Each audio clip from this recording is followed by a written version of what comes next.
So we're going to continue here on the Buddha's 16 steps of mindfulness of breathing and begin coming into the third step.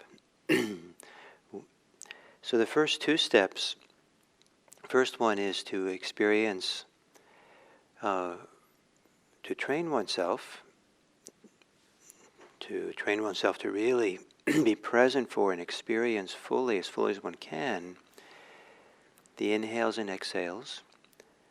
And when the inhales and exhales are long, to experience them as long.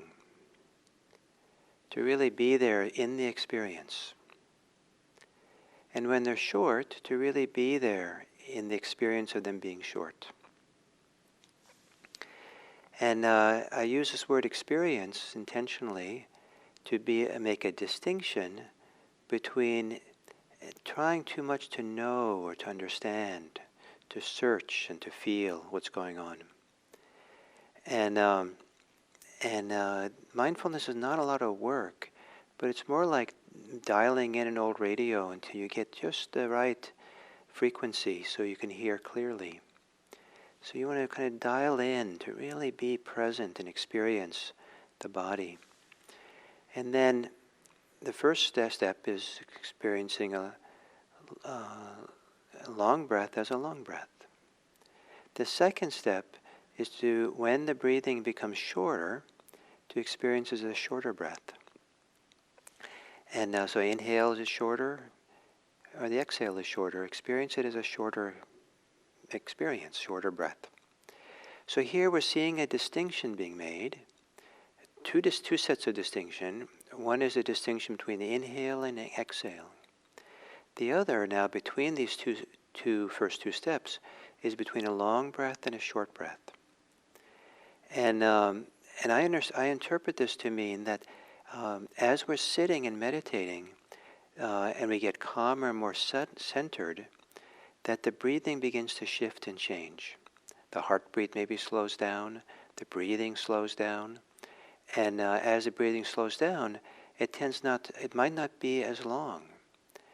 Now, of course, for sometimes when we're agitated, it's very fast and short, the breath, and so maybe the opposite is happening, that sometimes as we sit down, the breath does get longer, and as we get more settled and relaxed.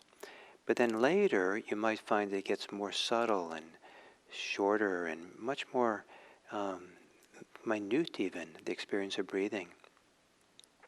In deep meditation, there can be a sense of almost not breathing at all.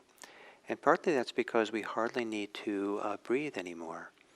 And we don't need much oxygen anymore to really, because we're not doing a lot, we're not being so active. And so so we're making these distinctions. Turns out that I keep using the word making, probably shouldn't do that because experiencing distinctions is a huge part of Buddhism. Buddhism is really based on our natural capacity to see differences between one thing and another. And we'll see that as we go through the 16 steps. Each of these steps is a new distinction, a new differentiation of things. So we're experiencing things more fully, more precisely, more clearly. And so beginning is just with the breathing.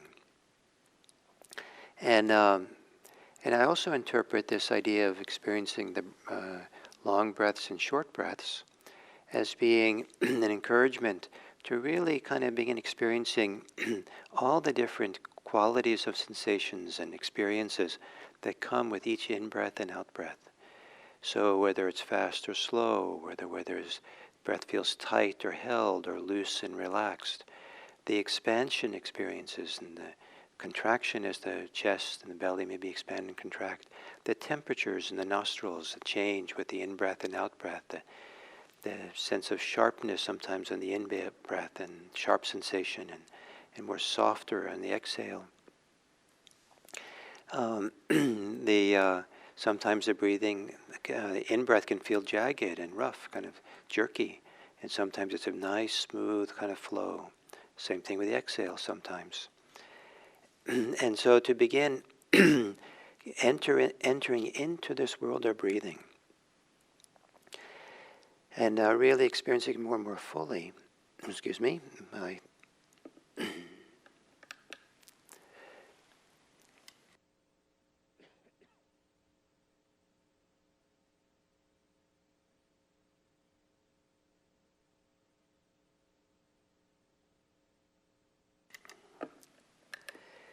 So experiencing the breathing more and more fully. And this is not meant to be work. It's meant to be almost a I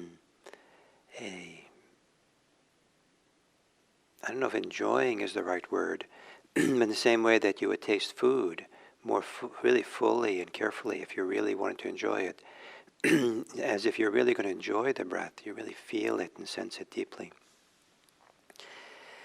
So, excuse me for my little cough here today, a little allergy, I guess.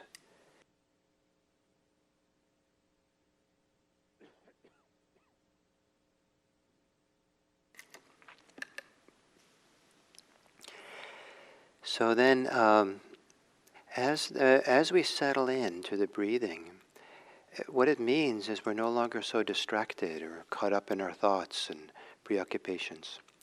And it can take quite a while for us to really settle down to the breathing and being in the breathing.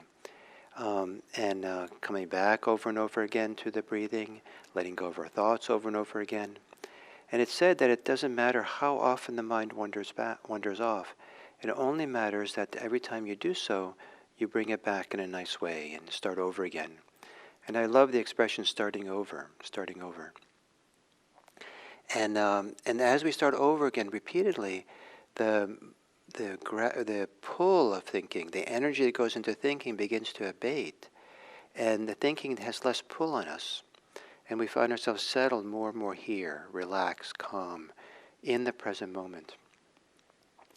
As the mindfulness, and we're not just getting calm, and this is very important to understand, it's not just a process of using the breathing to get calmer and calmer and calmer, because if we do that, then the mind's sharpness to make distinctions, natural distinctions, differentiations, to really feel things more fully and clearly, begins to also get dull. So it's not just about getting calm. That's why we want to have a certain degree of calmness and alertness or clarity in the mind. And so as the mind gets more settled and more in the present, more and more here, less and less distracted, we start taking in more experiences of what's happening for ourselves in the present moment. And we start becoming aware of the wider range of experience in the body. And there's a tendency for people who are doing mindfulness of breathing that as they settle in to experience their body more and more. And there's a more sense of embodiment and presence. And so the third step of anapanasati is one trains oneself breathing in one experiences the whole body. Breathing out, one experiences the whole body. And this idea of experiencing the whole body is the awareness now becomes more inclusive. We might still be centered on the breathing, but it's like the peripheral attention now begins experiencing more and more of the body. And this happens for a variety of reasons. The primary one I said now is because we're getting calmer and calmer and more relaxed and less distracted. Sometimes it's because as we settle in, we become acutely aware of where the body is held tight. The tensions of the body become clearer and clearer. And we become aware of the various tensions that we weren't aware of in daily life because we're so distracted and busy. And there's a phase of kind of an honest kind of meeting of all the holding patterns and the tensions that we carry that is part of the meditation practice. So part of this opening up to the body is the body revealing itself and saying, hey you, look how tense I am. Include me, pay attention to me too. And some of it is just kind of a natural expansion of attention to feel more and more. For some people, this experience in the whole body is more limited to the whole experience of the breath, what's called the breath body, the full range of how the body experiences the changes as we breathe in and breathe out. So the whole ways in which the diaphragm, the belly, the chest, the nostrils, the back of the throat, all the things that kind of together are the breath body. And some people interpret this to mean the whole body itself. And we're breathing now with the whole body. It's like the whole body is breathing with us. So there's many ways in which this experiencing the body comes into play at this third step. And so we'll talk about this as we go for the next days, because mindfulness of the body is really also very central to Buddhism as a whole, to the early Buddhism, teachings of the Buddha, and very important for this deepening process of breath at the 16 steps. Turns out the more we can be embodied, the easier it is to access or experience, receive the deeper benefits of meditation. So it's well worth spending time with mindfulness of the body, and you really learn to appreciate this more and more deeply. So we'll continue this journey of breath, and I'm hoping to lay out all kinds of different kind of angles for appreciating the breathing more and more and more. And sometimes maybe it'll seem a little bit uninteresting for you, some of what I teach here around breathing. But it's the sum total of all these things together as we take them in and know them that we'll have a wider and wider range of connecting to the present moment, to the breathing, to meditation. And it's the whole package, both what's interesting and not interesting, that can help us begin opening up into this wonderful journey of meditation. So thank you, and I look forward to being again with you here again tomorrow.